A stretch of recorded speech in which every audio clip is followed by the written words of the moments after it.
Imagine a peaceful June night in 1631. A small fishing village on the wild coast of West Cork, Ireland. Baltimore sleeps under a blanket of stars. Families tucked in their thatched cottages, children dreaming, fishermen exhausted from the day's catch. No one hears the oars dipping silently into the dark water.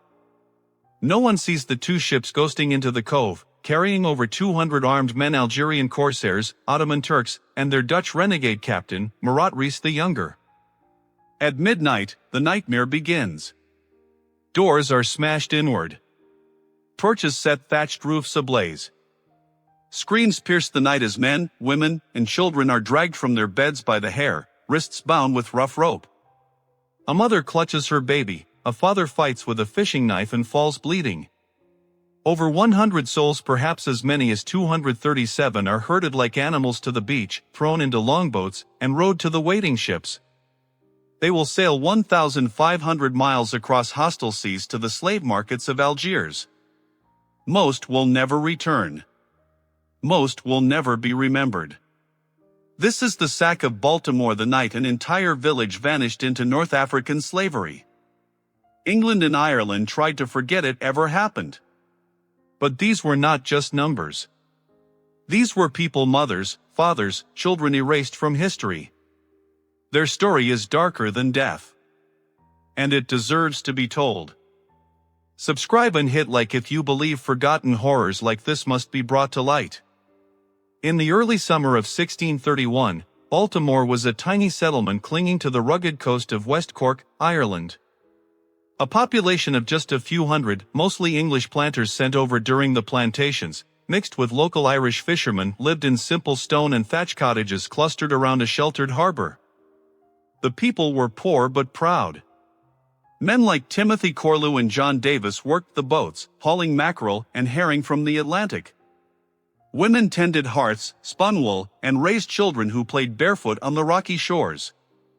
No one in Baltimore had ever heard of the Barbary Coast. The name Algiers meant nothing. They knew of Turkish pirates in the Mediterranean, distant rumors of ships taken and crews enslaved. But Ireland felt safe, far from the warm seas where corsairs hunted.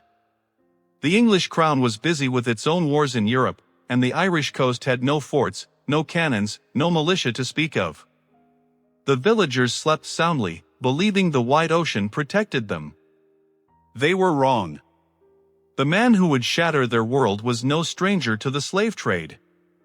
Born Jan Janson in Haarlem, Holland, he had once been a privateer. Captured by Barbary corsairs, he converted to Islam, took the name Murat Reis the Younger, and rose to command fleets out of Algiers. By 1631, he was one of the most feared renegades in the Mediterranean, a man who had raided as far as Iceland and Lundy Island. He knew the value of human cargo. A healthy woman fetched high prices in the harems, strong men went to the galleys, children were primed for conversion and training as soldiers. Murat had sailed from Algiers in May with 2 ships and over 200 men.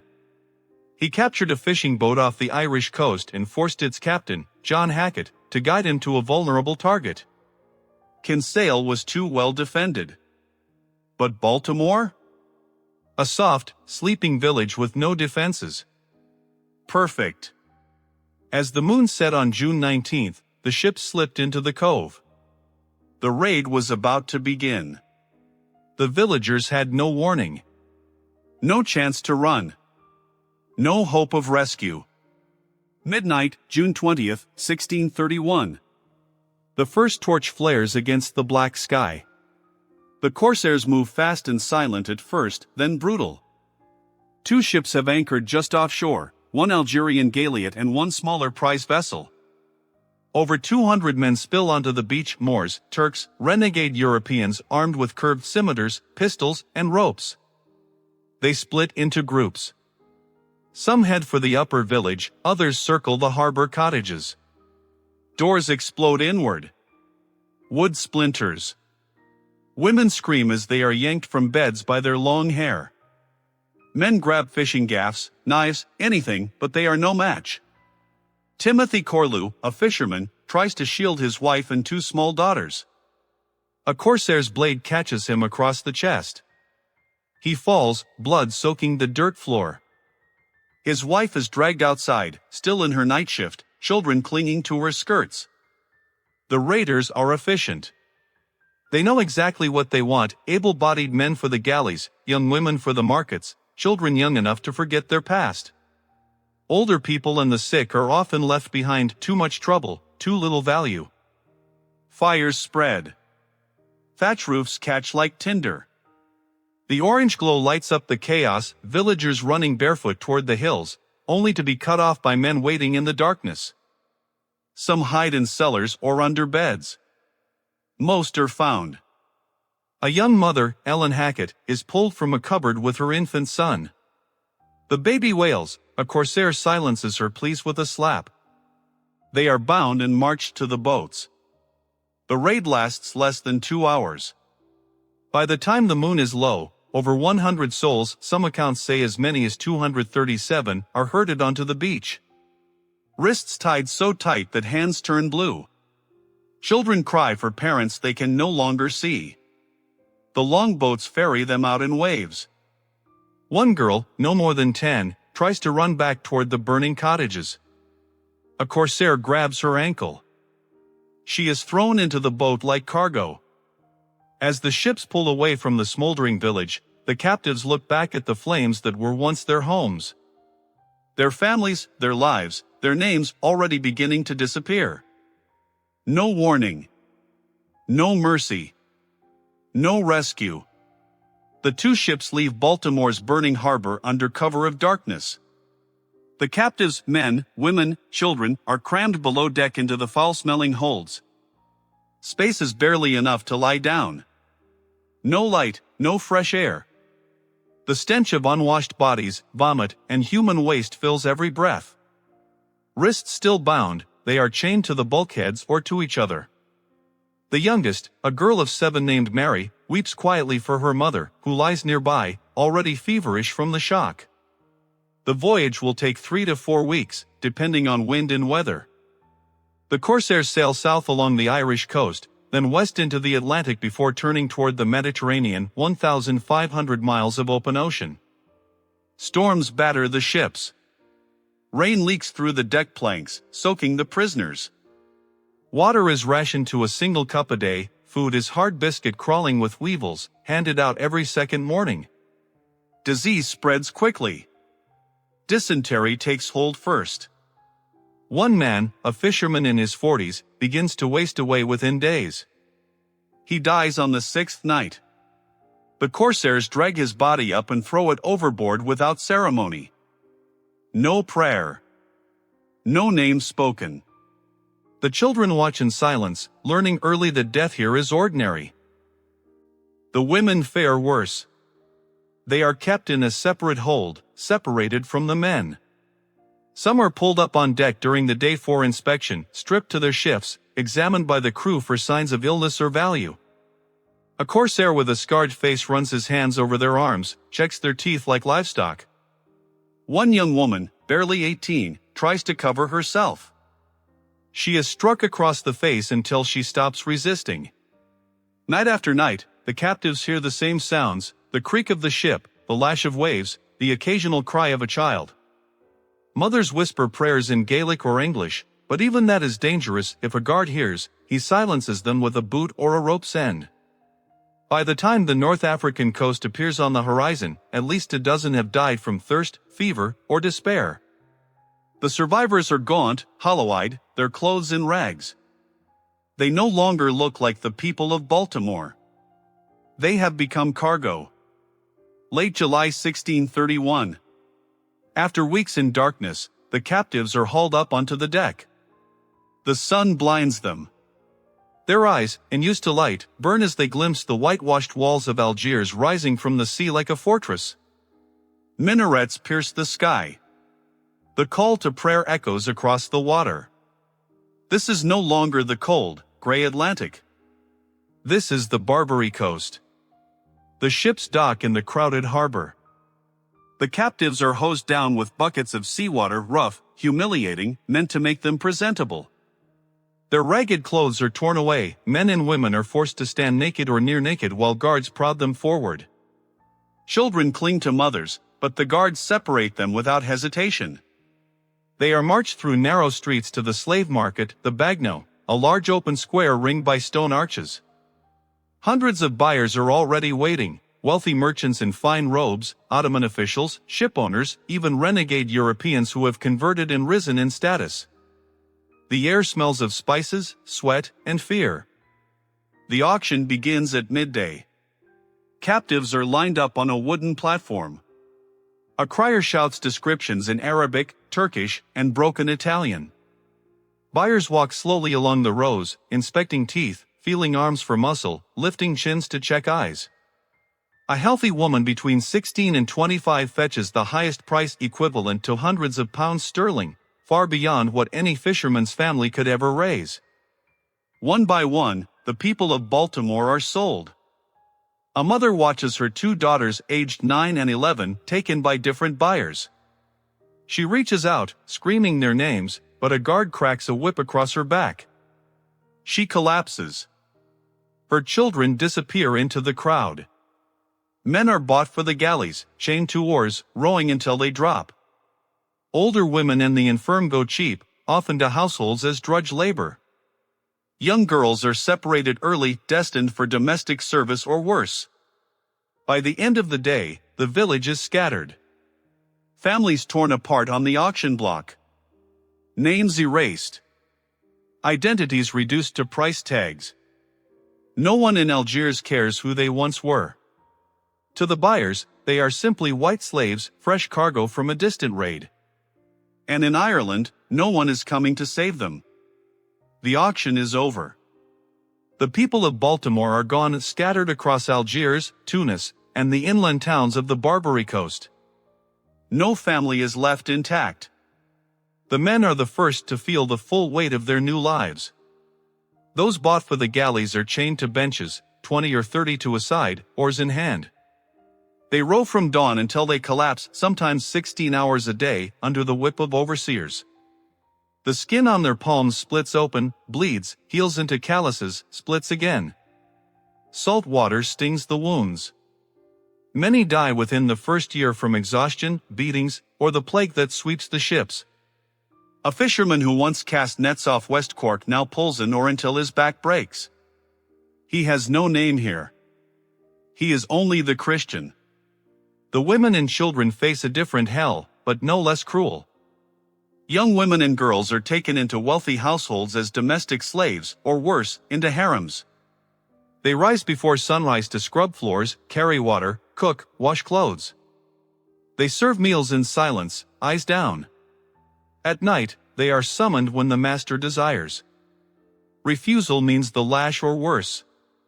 Conversion to Islam sometimes brings slightly better treatment, less chance of being sold again, but it never brings freedom. A mother who once sang lullabies in Gaelic now whispers prayers she barely remembers, hoping her children are still alive somewhere. Children suffer the deepest erasure. Boys under 12 are often selected for conversion and military training. New names, new clothes, forbidden to speak English or Irish. Within a few years, most forget their mothers' faces. They grow into soldiers, janissaries, who one day may raid other Christian coasts. Girls are trained in household skills, taught Arabic, prepared to become wives or concubines when they reach 14 or 15. Consent is never asked. Every day is the same: labor, humiliation, silence. No rest days. No privacy. No hope of rescue. Letters from home, if they ever arrive, are read by the master first. Ransoms are set impossibly high, 3 or 4 times what a poor family could ever raise. In the darkness of their new lives, many stop speaking their own language. They begin to dream in Arabic. They begin to forget what home smelled like: the salt wind, the peat smoke, the sound of church bells. They are still alive. But the people they were have begun to die. Back in Ireland, the news of the Sack of Baltimore arrives slowly, like a wound that takes time to bleed. Survivors, those too old, too sick, or too hidden to be taken, stagger to nearby villages with stories of fire, blades, and longboats disappearing into the night. Word reaches Cork, then Dublin, then London. By autumn, broadsheets carry the tale, over 100 souls, perhaps 200, snatched from a single village. The English crown is outraged, on paper. Parliament debates. Letters are written. But action? Almost none. The ransom system is already well known among Mediterranean merchants, but it is a cruel mockery for the poor. Masters in Algiers set prices deliberately high. A healthy young woman might be valued at 200 to 400 pieces of eight, equivalent to many years' wages for a fisherman or laborer. Children are priced separately, often higher because they can be molded into loyal Muslims. Families in West Cork have nothing, cottages burned, boats gone, breadwinners taken. Even if they mortgage everything, sell livestock, beg from neighbors, it is never enough. The Church of England and various Catholic orders collect donations for ransoms, but the amounts are pitiful. Between 1620 and 1640, perhaps a few £1,000s are raised across all of Britain and Ireland, enough to free a handful of captives out of thousands held. The Trinitarian and Mercedarian friars negotiate when they can, but they prioritize the wealthy or well-connected. A poor Irish villager's name rarely reaches the top of any list. Some families try. A husband pawns his last tools. A sister writes desperate letters to merchants in London. Most letters go unanswered. Masters often ignore them or demand more. Years pass. Hope fades. In Algiers, the captives wait for word that never comes. They hear rumors of ships sent to bombard the coast, of treaties being discussed, but nothing changes. The English Navy is busy fighting France and Spain. Ireland is a backwater. Baltimore is forgotten even faster. Rescue was never coming. Not for the poor. Not for the Irish. Not for the nameless. They were already written off as lost. In the households and galleys of Algiers, a quiet war is fought over the souls of the captives. Conversion to Islam is not just encouraged, it is the path to slightly less suffering. For the women in domestic service, the pressure comes early. A master might say, "Become Muslim, and you will not be sold again." You may keep a small portion of your earnings. Refuse, and the next auction block awaits. Many resist at first. They clutch rosaries hidden in their clothing, whisper the Lord's Prayer in the dark corners of the kitchen. But months turn to years. Beatings for small acts of defiance, refusing to bow, refusing to eat during Ramadan, wear them down. Some women, after 2 or 3 years, kneel and repeat the Shahada. They are given new names, Fatima, Aisha, Zainab. They are still slaves, but the whip falls less often. The children face the most systematic erasure. Boys taken young are sent to special schools or military barracks. They are circumcised, dressed in Turkish clothing, taught Arabic and the Quran. Speaking Irish or English is forbidden, punished with the rod. Within 5 years, most have forgotten their mothers' voices. They grow into janissaries, elite soldiers of the Ottoman world, some even rising to command ships that raid Christian coasts. The irony is cruel. The boys stolen from Baltimore may one day help steal other children from other villages. Girls are groomed differently. They learn household skills, embroidery, cooking, the Arabic language. By 14 or 15, many are married off to men chosen by their masters, legal unions under Islamic law, but with no consent from the bride. Their children are born Muslim, raised in the faith, never told their grandmother once lived in a thatched cottage by the Atlantic. For those who refuse conversion entirely, life becomes unbearable. Some are beaten until they comply. Others are sold to harsher masters. A few, in despair, stop eating. Franciscan friars who visit the slave pens in secret record cases of captives who wasted away from grief, no longer responding to their own names. Conversion did not mean freedom. It meant survival at the cost of everything they once were. Their old faith, their language, their memories, all sacrificed on the altar of staying alive another day. They lived. But the people of Baltimore continued to die inside them. Not everyone bent quietly to their fate. In the households, galleys, and slave pens of Algiers, small acts of defiance flickered like sparks in the dark, rare, brief, and usually crushed. Some women refused to convert or serve in the way expected. One young mother from Baltimore, taken with her infant daughter, was assigned to a wealthy merchant's home. When summoned at night, she resisted. She was beaten with rods until her back bled, then locked in a storeroom for days without food. Eventually, broken by pain and hunger, she complied, but the fire in her eyes never fully died. She whispered old Irish songs to her child when no one watched, clinging to fragments of who she had been. A few tried to escape. A fisherman who had survived the galleys for 2 years slipped his chains during a storm off the coast. He swam toward a distant shore, only to be recaptured by fishermen loyal to the day. His punishment was public, feet beaten with iron bars until the bones shattered. He never walked again. The other captives were forced to watch. The message was clear: escape meant agony, and agony meant example. Others resisted in quieter ways. Hidden rosaries passed from hand to hand in the darkness of the bagnos. Secret baptisms performed by Franciscan friars who moved among the slaves in disguise. A few letters were smuggled out, scribbled on scraps of cloth or paper, carried by sympathetic merchants or renegades. One such letter, written by a Baltimore woman to her brother in Cork, survived. It begged him to remember her name, to pray for her soul. She did not ask for rescue. She knew the numbers made it impossible. Most acts of resistance ended in punishment or despair.